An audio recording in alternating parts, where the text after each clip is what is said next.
before Rome defined doctrine, before Europe claimed custodianship of Scripture, before the Ark of the Covenant faded into mystery, a belief was already taking root in the highlands of Africa, a quiet but unshakable conviction that the covenant never disappeared. It moved. That idea alone feels disruptive, doesn't it? Because when we think about biblical history, we tend to imagine a straight line, from Jerusalem to Rome, from Rome to Europe, from Europe to the modern West. But what if that line isn't straight at all? What if, somewhere along the way, the story branched? In the Ethiopian tradition, the covenant God made with Israel was not broken when Jerusalem fell. It was not suspended when empires rose and collapsed. It was transferred, preserved, guarded, not in secret ambition, but in sacred responsibility. And here's the part that makes this impossible to ignore. This belief didn't fade. It shaped kingship. It shaped law. It shaped identity for over 1,000 years. Entire generations lived, and still live, as if they stand inside a promise that never expired. Now we need to approach this carefully. There is no archaeological consensus confirming the arch location, no academic agreement that the covenant physically relocated, but belief, when sustained across centuries, becomes a historical force in its own right. So the real question isn't simply whether the covenant moved. It's why a civilization would stake its entire identity on that claim. And if we follow that question far enough, it might change how we understand sacred history itself. What if a single word could shape the destiny of nations? Not a slogan, not a constitution, not even a revolution, a covenant. We use that word casually now. A wedding vow, a contract, a promise between two parties. But in the ancient world of the Hebrew Bible, covenant was something far more serious. It was not just an agreement, it was a binding structure that defined reality itself. In Genesis, after the flood, God makes a covenant with Noah. The rainbow becomes a sign, not merely a symbol of hope, but a visible reminder of a cosmic commitment. Later, with Abraham, covenant becomes tied to land and lineage. In Exodus, at Sinai, it becomes law. With David, it becomes kingship. Each covenant carries signs, obligations, blessings, and consequences. It defines who belongs, who leads, and how history unfolds. Old Testament scholar Walter Eichrodt once wrote, "Covenant was the constitution of ancient Israel's faith." That word, constitution, is important. It suggests structure, order, a framework that organizes everything else. In the ancient Near East, covenanters resembled royal treaties. A greater king would bind a lesser king through oath and loyalty. There were witnesses, curses for disobedience, blessings for faithfulness. This wasn't poetry, it was political theology. To be in covenant was to exist inside a sacred relationship that governed both heaven and earth. Now pause for a moment. If covenant is that foundational, if it is the architecture of biblical history, then any claim that a covenant moved, expanded, or was entrusted elsewhere is not a minor footnote. It changes the map entirely. Of course, we have to be careful here. The Hebrew Bible presents covenanters primarily within the story of Israel. Some theologians argue these covenanters are unique and non-transferable. Others suggest that covenant language in the prophets hints at a broader horizon, that righteousness, not ethnicity alone, defines participation in divine promise. These are interpretive debates, not settled conclusions. But here is what we know from the text itself. Covenant is never abstract, it is embodied. It attaches to people, to land, to ritual practice, and often to leadership. When Israel breaks covenant, the prophets frame exile, not as random tragedy, but as covenantal consequence, discipline within relationship. And that raises an unsettling question. If covenant is conditional in its lived expression, if it involves responsibility as much as privilege, what happens when a community believes it has been entrusted with guarding that covenant, not replacing it, not erasing it, guarding it? In modern terms, we might compare this to constitutional stewardship. Americans debate what the Constitution means, who interprets it faithfully, and whether its principles are preserved or betrayed. But imagine if the Constitution were believed to be divinely authored and tied not just to law, but to sacred presence. That is closer to how covenant functioned in the biblical imagination. So when Ethiopian tradition speaks of covenant, it is not speaking metaphorically. It is invoking this entire structure: law, kingship, ritual, identity, destiny. Whether one accepts the theological claim or approaches it as religious memory, the framework itself is rooted in ancient covenant logic. And that's what makes the next question unavoidable. If covenant shapes sacred history, and if it can be guarded or broken, then who in history claimed to guard it when others believed it had been lost? That is where the story turns. What if a single medieval manuscript could redefine a nation's origin story? Imagine a royal court in the highlands of Ethiopia. Candles flicker against stone walls. Scribes lean over parchment written in G's, and on those pages, a bold claim takes shape. The divine authority did not vanish from Jerusalem, it continued. In Ethiopia, the text at the center of that claim is known as the Kebra Nagast, which means the glory of the kings. Compiled in its current form in the 13th or 14th century, the manuscript presents itself not merely as a chronicle, but as a theological explanation of kingship and covenant. It tells the story of Makeda, the Queen of Sheba, who journeys to Jerusalem to test the wisdom of Solomon. That much we find briefly mentioned in the biblical books of Kings and Chronicles. But the Kebra Nagast expands the encounter dramatically. In this tradition, Makeda and Solomon share a union that results in a son, Menelik. Raised in Ethiopia, Menelik later travels to Jerusalem, where he is recognized, according to the narrative, as Solomon's legitimate heir. And then comes the most striking moment. The Ark of the Covenant is said to be carried to Ethiopia, not as an act of theft, but as part of a divine unfolding.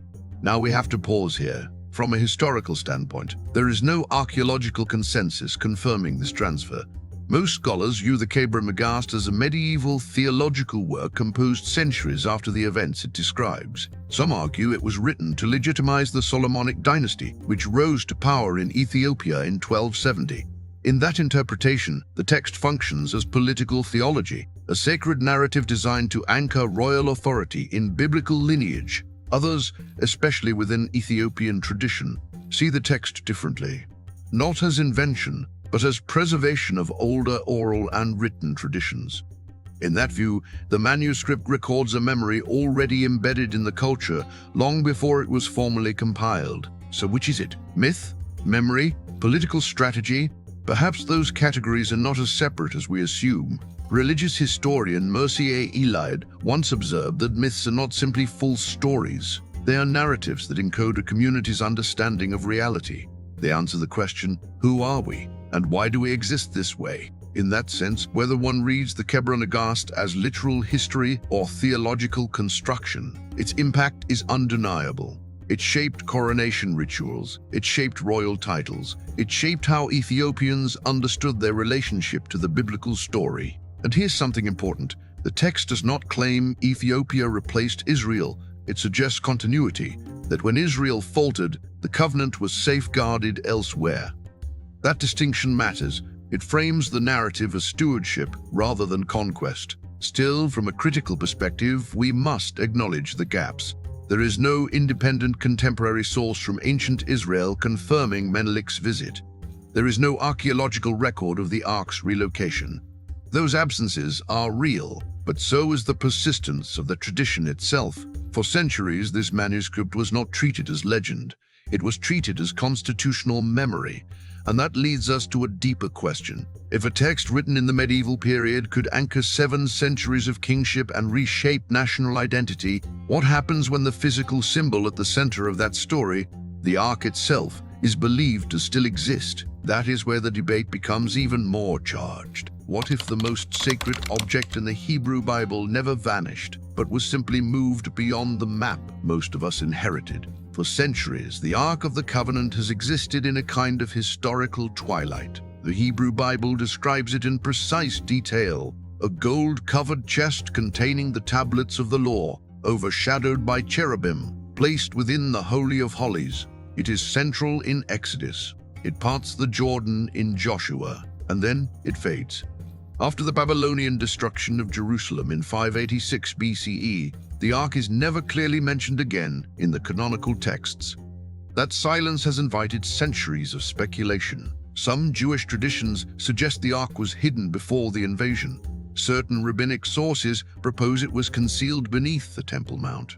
Other scholars believe it may have been destroyed or lost during the chaos of conquest. Archaeology has not produced definitive evidence confirming its fate, so academically speaking, the Ark's location remains unknown. And into that silence steps the Ethiopian claim. According to Ethiopian tradition, preserved in the Kebra Nagast and maintained within the Ethiopian Orthodox Tawahedo Church, the Ark was brought to Ethiopia and resides in Axum, guarded within the Church of St. Mary of Zion. Access is restricted to a single appointed guardian monk. No public viewing, no photographs, no verification. Now we must be careful. There is no archaeological consensus confirming the Ark's presence in Ethiopia. Independent scholarly examination has not been permitted, and without that, historians cannot authenticate the claim. From an academic standpoint, the Ark's location remains unresolved. But here is where the discussion becomes deeper than proof. In Ethiopia, the Ark is not merely an artifact under debate, it is a living liturgical reality. Every Ethiopian Orthodox church contains a tablet, a consecrated replica of the tablets of the law. Without the tablet, a church is not considered fully active. During the festival of Timkat, these tabbatat are carried in procession, veiled in rich cloth, treated with profound reverence. The Ark in this worldview is not lost, it is ritually present. Whether one interprets this as symbolic continuity or as literal preservation depends on theological perspective. Within the tradition, it is real presence. Within secular scholarship, it remains an unverified claim sustained by faith and history. And perhaps that tension, presence and absence is the heart of the debate. Modern culture tends to assume that what cannot be examined cannot exist in meaningful terms. But religious traditions often operate differently. Sacred objects can function as centers of identity regardless of external confirmation. Consider how many nations revere founding documents or relics, not because of laboratory testing, but because of collective memory. The Ark in Ethiopia operates at that level, as covenant embodied. And yet, the questions persist. If the Ark truly left Jerusalem, why do other ancient sources remain silent? If it did not, how did such a detailed and enduring tradition arise? Is it possible that sacred silence, the absence in one record, created space for preservation in another?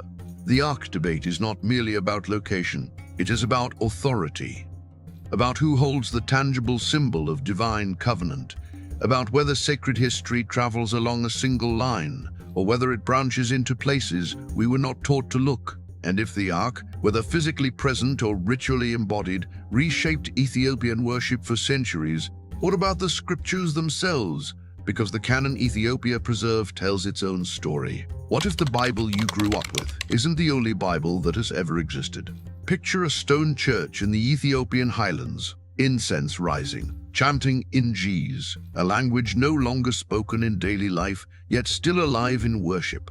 A priest opens a manuscript that contains books most Western Christians have never read.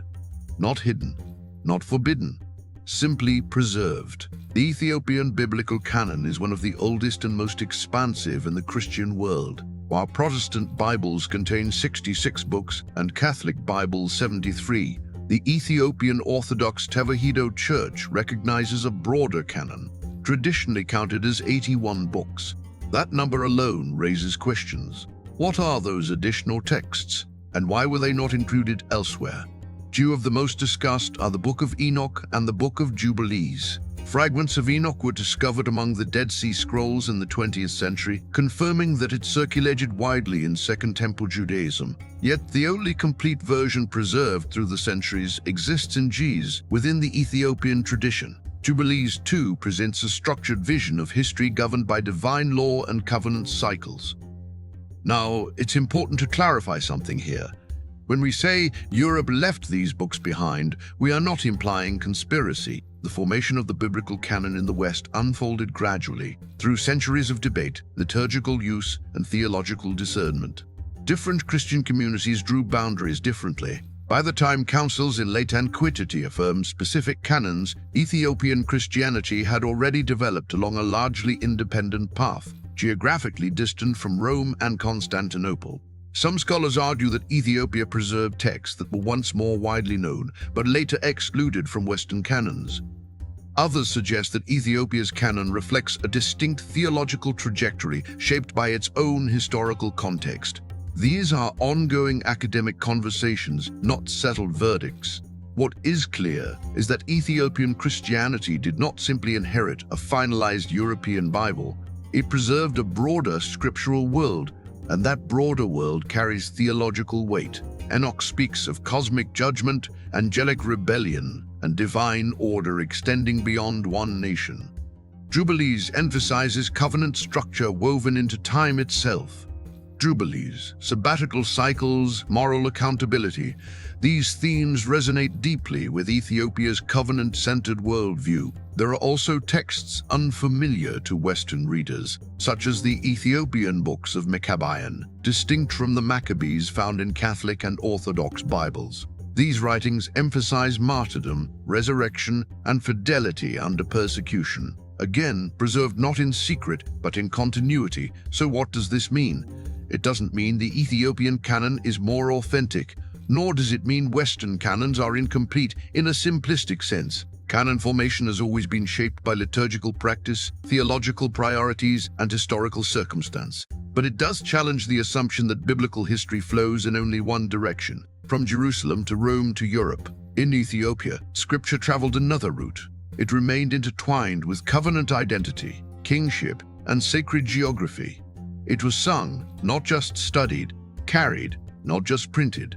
Modern readers sometimes assume that once a canon is closed, the conversation ends. But history shows otherwise. Different Christian traditions maintain different collections for centuries.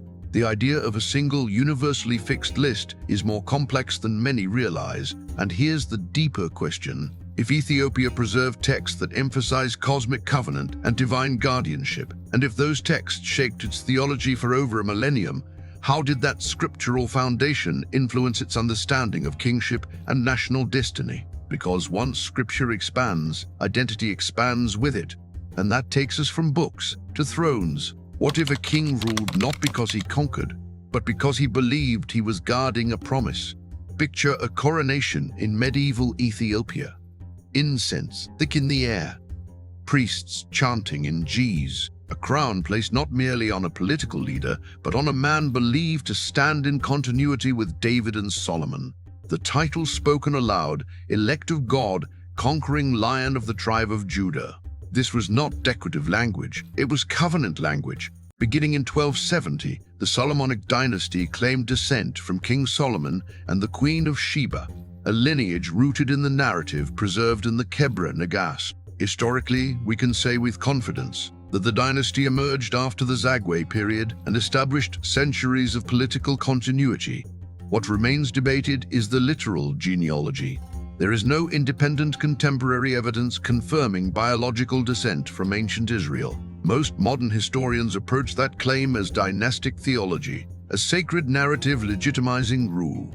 But theology, in this context, was not separate from governance. It was governance.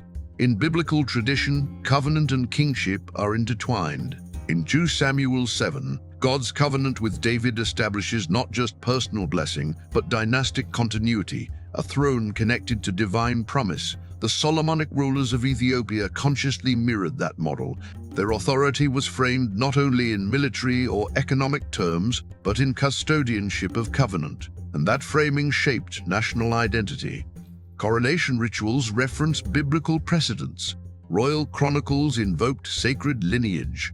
Law codes blended scriptural principles with imperial administration. Even resistance to foreign invasion carried theological undertones. When Ethiopia defeated Italian forces at the Battle of Adwa in 1896, many interpreted the victory not simply as military success, but as evidence of divine protection. That interpretation reflects belief, not archaeological proof, but belief powerful enough to unify a nation. Fast forward to the 20th century.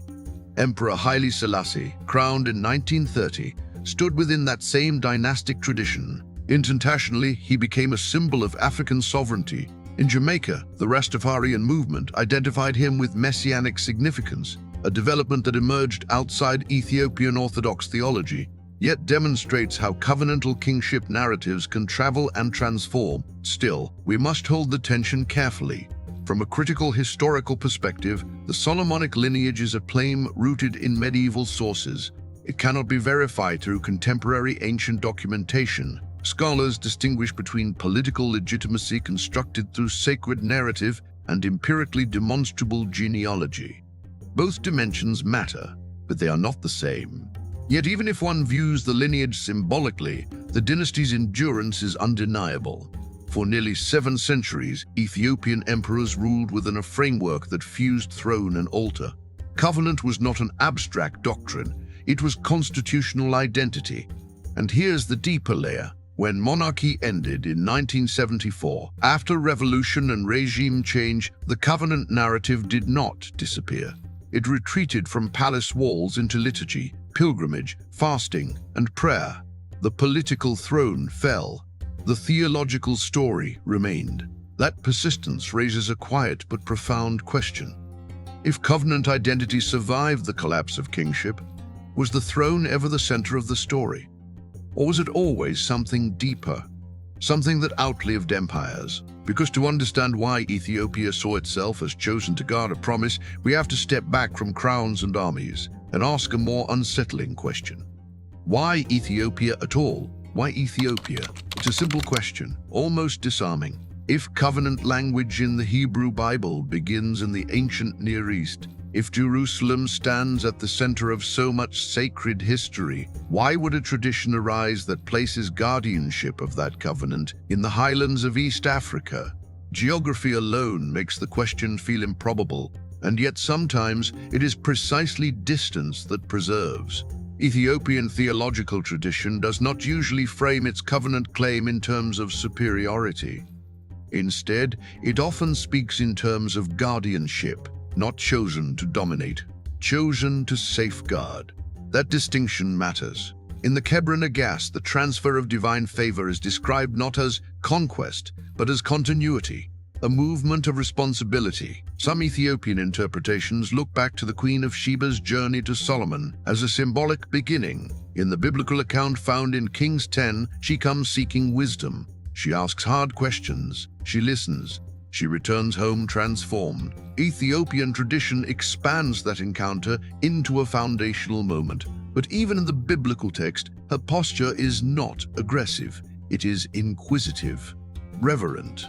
Is that the seed of guardianship? A nation defined not by power, but by pursuit of wisdom? Other explanations point to history itself. Ethiopia's relative geographic isolation allowed it to develop Christian theology without direct control from Rome or Constantinople. That distance preserved texts, liturgies, and rhythms that shifted elsewhere. Some scholars describe Ethiopia as a conservative archive of early Christian traditions. Others caution against romanticizing isolation, noting that Ethiopia was deeply connected through trade and diplomacy across the Red Sea world. Both perspectives carry weight.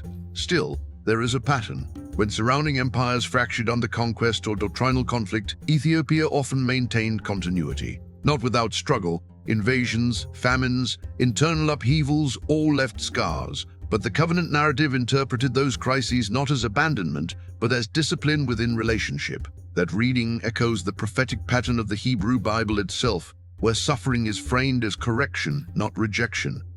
There is also a moral layer embedded in Ethiopian theology. Covenant is not unconditional privilege, it is conditional responsibility. Blessing and judgment coexist. National hardship is sometimes interpreted within the tradition as covenantal warning. From an academic standpoint, that reflects a common biblical hermeneutic, applying ancient Israel's prophetic logic to contemporary events. Whether one views that as theological continuity or retrospective interpretation depends on perspective. And then there is Scripture itself. Psalm 68:31 contains a line often translated, "Ethiopia shall soon stretch out her hands unto God." In its original Hebrew context, the verse likely referred broadly to Cush, a region south of Egypt. Scholars debate its precise geographical reference, yet within Ethiopian tradition, that verse is read not as distant poetry, but as affirmation, a people reaching toward God, and perhaps entrusted with something sacred in return. But we have to tread carefully here. A verse read devotionally is not the same as a verse read historically. Interpretive traditions grow over centuries. They carry meaning within communities, even when academic consensus remains cautious. So perhaps the better question is not, why Ethiopia, in terms of divine preference? Perhaps the question is, why do communities construct guardianship narratives at all? Anthropologists note that sacred identity often emerges in moments of vulnerability, when political power shifts, when empires threaten, when memory feels fragile. Stories of chosenness and custodianship can anchor continuity. They transform survival into purpose. That does not make them false. It makes them powerful. And in Ethiopia's case, the guardianship narrative endured not only through monarchy, but beyond it. Long after emperors fell, liturgy continued, pilgrimages continued, the tablet continued to be carried in procession. Covenant language remained woven into prayer, which suggests something deeper than politics. If covenant survived the throne, and survived invasion, and survived modernity, what exactly was being guarded? And what does that endurance reveal about how sacred history is remembered? And who gets to claim it? That is where the story reaches its final turn. What if the most controversial part of this story isn't where the ark is, but what the story reveals about us? Step back for a moment. Across 2,000 years of upheaval, invasions, revolutions, colonial pressures, ideological shifts, one idea endured in the Ethiopian imagination: that history is not random, that a covenant once made still echoes. Whether interpreted literally, symbolically, or theologically, that conviction shaped identity more powerfully than armies ever could. And that is the part we cannot dismiss lightly. Modern scholarship rightly asks hard questions. There is no archaeological confirmation of the ark's presence in Ethiopia. There is no contemporary ancient record verifying a Solomonic bloodline. The Kebra Nagast emerged in the medieval period. These are historical realities. To acknowledge them is not to undermine faith, but to clarify categories: text, tradition, evidence, interpretation. Yet, history is not built on artifacts alone. Sociologist Benedict Anderson once described nations as imagined communities, not imagined in the sense of fictional, but imagined in the sense of collectively envisioned. Shared memory, shared story, shared destiny. In that light, the Ethiopian covenant narrative becomes something profound, a long-form meditation on guardianship.